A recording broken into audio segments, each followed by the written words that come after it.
দর্শক আসসালামু আলাইকুম। এই মুহূর্তে আমি আছি মুন্সিগঞ্জের সিরাজদিখান উপজেলায় এবং আমার সাথে আছেন মুন্সিগঞ্জ ১ আসনের বিএনপি মনোনীত প্রার্থী শেখ মোহাম্মদ আবদুল্লাহ। আমরা কথা বলবো তার সাথে।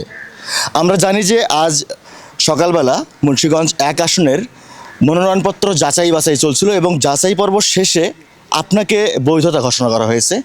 এই মুহূর্তে আপনার অনুভূতিটা যদি একটু শেয়ার করতেন। ধন্যবাদ আপনাকে। সব কিছুর মালিক আল্লাহ। আল্লাহই এই যাচাই বাছাইতে আমাদেরকে সহযোগিতা করছে। তার জন্য সর্বপ্রথম আমি আল্লাহর নিকট শুকরিয়া আদায় করি এবং এরপরে আমি শুকরিয়া আদায় করব আমার দলের সিনিয়র নেতৃবৃন্দ বিএনপির।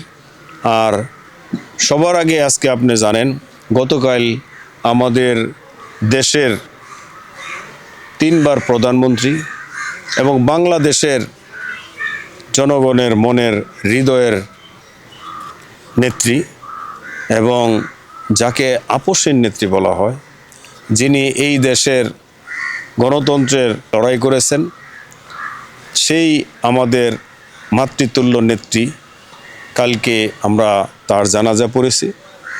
তার জন্য আমাদের সবারই মন খারাপ। তো তারপরও যেহেতু আনন্দের দিন, আমরা কিছুটা হইল খুশি, কিন্তু আমি সবসময় বিশ্বাস করি আল্লাহকে। আল্লাহ যা করেন মঙ্গলের জন্যই করেন।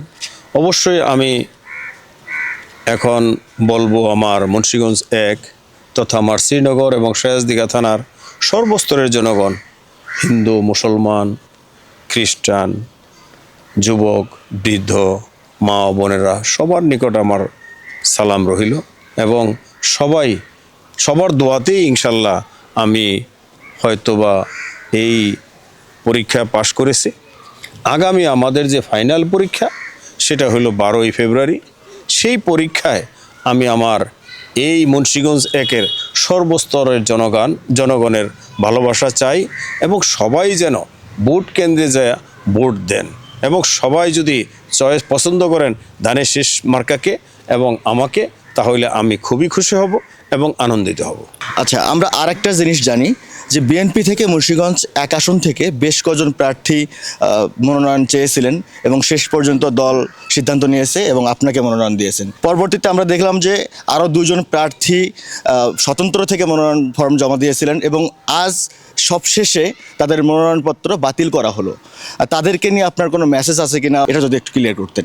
ধন্যবাদ আপনাকে। সবসময় তো আমি বলি আমরা সবাই একই পরিবারের লোক, বিএনপির লোক, বিএনপির পরিবার। আমাদের মধ্যে নির্বাচন অনেকেই করবে, এটাই স্বাভাবিক, গণতন্ত্রের অধিকার।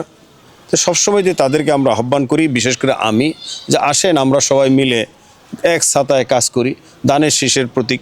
যেহেতু আমরা ধানের শীষকে ভালোবাসি, তো এখন তো ইনশাল্লাহ আপনি নিজেই দেখলেন যেহেতু তাদের নমিনেশন বাতিল হয়েছে, তার জন্য আমি দুঃখ প্রকাশ করি যে আমার 2 ভাইয়েরই নমিনেশন বাতিল হইল। যদি তারা থাকতো তাহলে হয়তো আরও ভালো হইতো, আমরা মিলেমিশেই কাজ করতে পারতাম।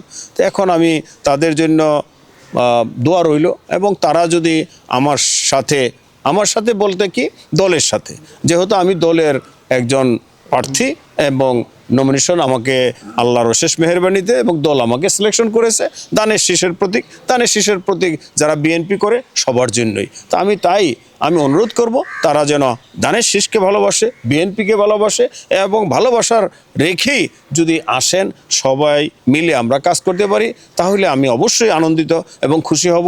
এবং তার সাথে যারা ছিলেন আমার ভাইয়েরা, তারাও যদি আসেন আমি সাদরে তাদেরকে গ্রহণ করব এবং তাদের অবশ্যই যদি মনে কোনো দুঃখ থাকে, ব্যথা থাকে, আমার সাথে যে কোনো মুহূর্তে শেয়ার করতে পারে, আলোচনা করতে পারে। আমি অবশ্যই সবসময়তেই আমি তাদের সাথে কথা বলবো এবং তাদেরকে নিয়ে ইনশাল্লাহ আমরা সামনের আগামী যে ফেব্রুয়ারি এই নির্বাচনে সবাই মিলেই জয়যুক্ত হব ইনশাল্লাহ। ধন্যবাদ আপনাকেও ধন্যবাদ এবং অনেক সাংবাদিক ভাইয়েরা আছেন, সবাইকেই ধন্যবাদ। দর্শক, এতক্ষণ শুনছিলেন শেখ মোহাম্মদ আবদুল্লাহের কথা।